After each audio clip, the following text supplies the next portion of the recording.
Eu vou dar um exemplo bem rápido e bem simples da primeira situação. Uma situação em que H é constante em movimento, mas H não é energia do sistema.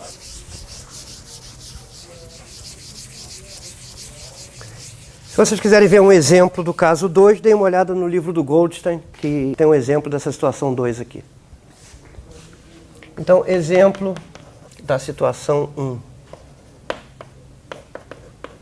Um arame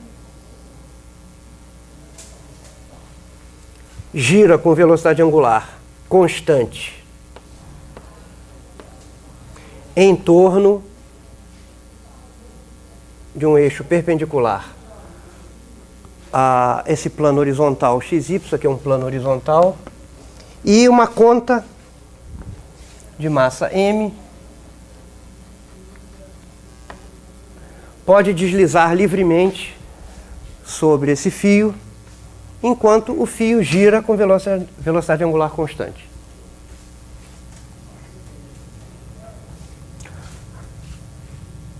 Como tudo se passa num plano horizontal, tomamos energia potencial zero nesse plano horizontal, então esse problema é um problema que não tem energia potencial.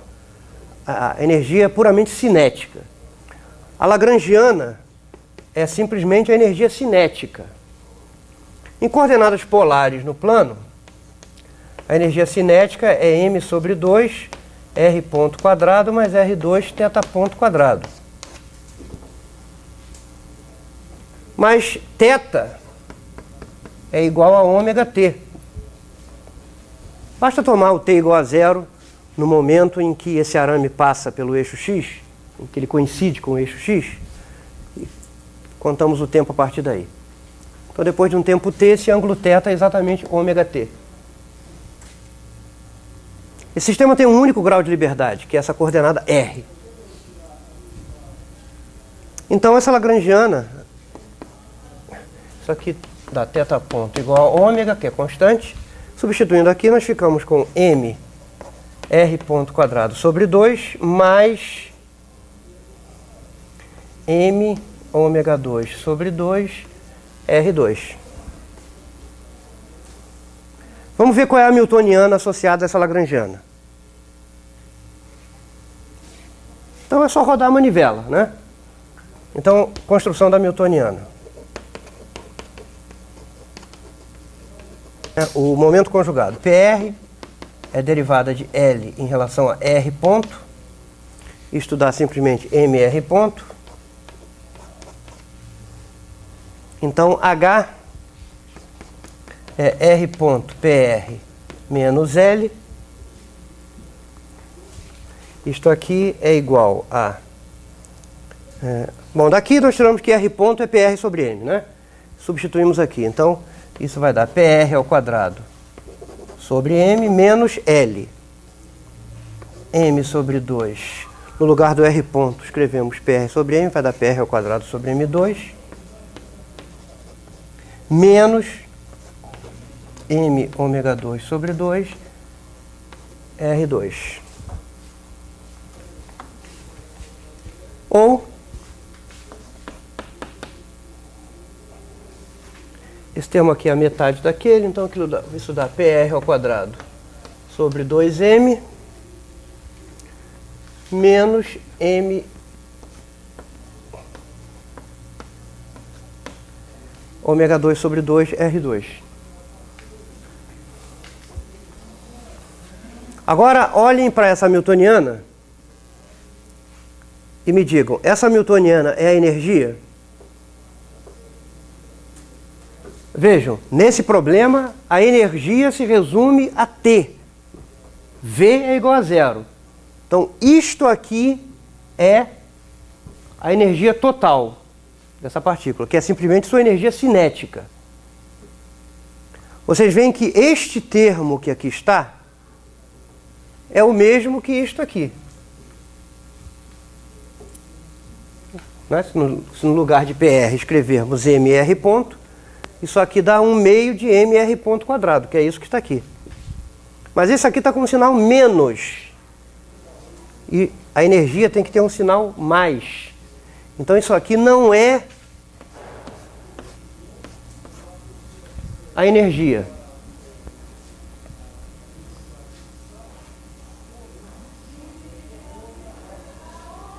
Tá? Agora, essa quantidade H é constante de movimento? O que basta acontecer para H ser constante de movimento? Como assim? Derivada de H em relação a zero? Não deve depender explicitamente do tempo. Aparece tempo em algum lugar aqui? Não. Então, H não depende explicitamente do tempo, portanto H é constante de movimento. Então essa é uma situação em que H é constante de movimento, mas não é a energia total.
Neste problema, a energia total, que é a energia cinética,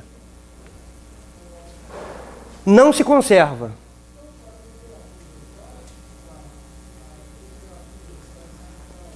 Por que não se conserva? Pela seguinte razão, olha aqui, ó. É por causa desse vínculo dependente do tempo.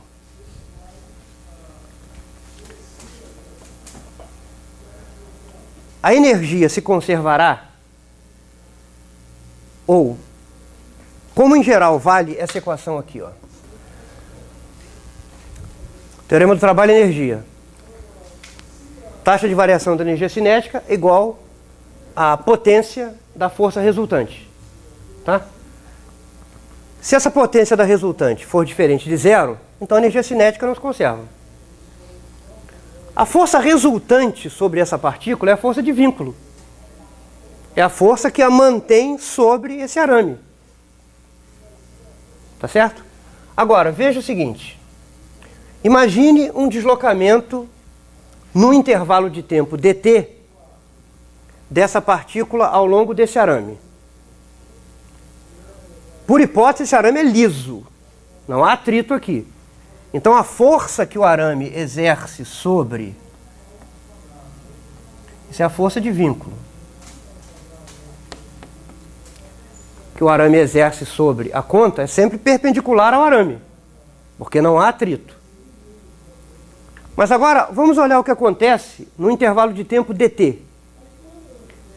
No intervalo de tempo dt, essa conta se desloca de um dr ao longo do arame.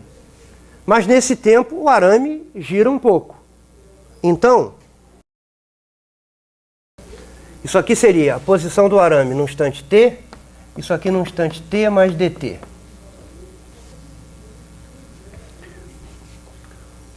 Então, durante esse intervalo de tempo, em geral, a conta sofre algum deslocamento ao longo do arame.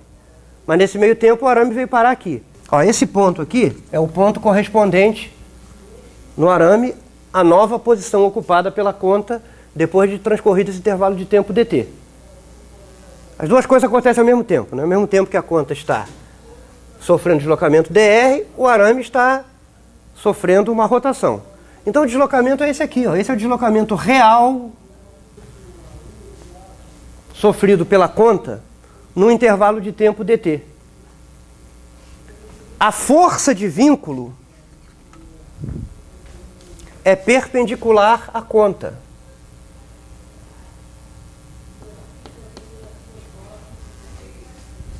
Essa força realiza trabalho nesse intervalo de tempo? Realiza, só não realizaria se uma coisa fosse perpendicular à outra. Se o deslocamento, multiplica essa equação por dt.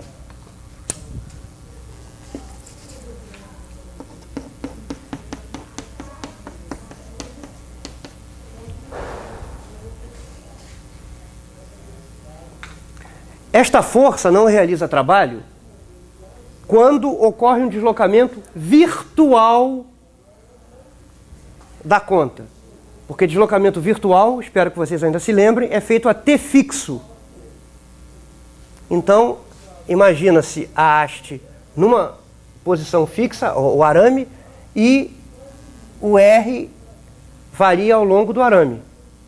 Para deslocamentos a t fixo, deslocamento e F são perpendiculares. Mas para um deslocamento real que ocorre no intervalo de tempo dt, dr e F não são perpendiculares.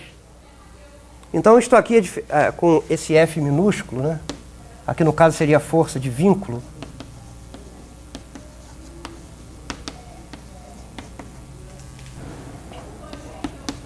Isso aqui não é zero. Portanto, a energia cinética não se conserva. Tá? Então, neste caso aqui, a energia não devia se conservar mesmo. Por causa desse vínculo que depende do tempo. Agora, só para encerrar, e de onde vem essa constante de movimento aqui? Que constante de movimento é essa? O que será que isso significa? Porque isso aqui é constante, mas não é energia. E a energia não é constante. Eu deixo para vocês verificarem o seguinte. Ó. Esse termo aqui, imagine-se no referencial girante junto com o arame. Nesse referencial girante, aparece uma força centrífuga. É um referencial girante, acelerado. Nesse referencial aparece uma força centrífuga. Eu deixo para vocês verificarem que isso aqui é a energia potencial da força centrífuga. Ou melhor, menos isso, né? Isso aqui pode ser escrito assim, ó. A lagrangiana pode ser escrita como menos. Isto aqui é a energia potencial da força centrífuga.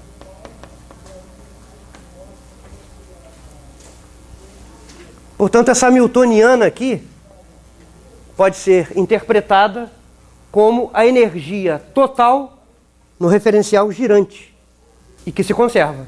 A energia total no referencial girante que leva em conta essa força fictícia, a força centrífuga que só existe no referencial girante. Então, se o potencial disso for levado em conta, essa quantidade aqui é exatamente a energia total no referencial girante. Então, o que se conserva é a energia total no referencial girante, que vem a ser igual à hamiltoniana deste problema. Mas a energia mesmo no referencial inercial, XY, não se conserva, porque a força de vínculo realiza trabalho sobre o sistema, sobre a partícula de massa m à medida que o tempo passa. Então a energia cinética não pode se conservar.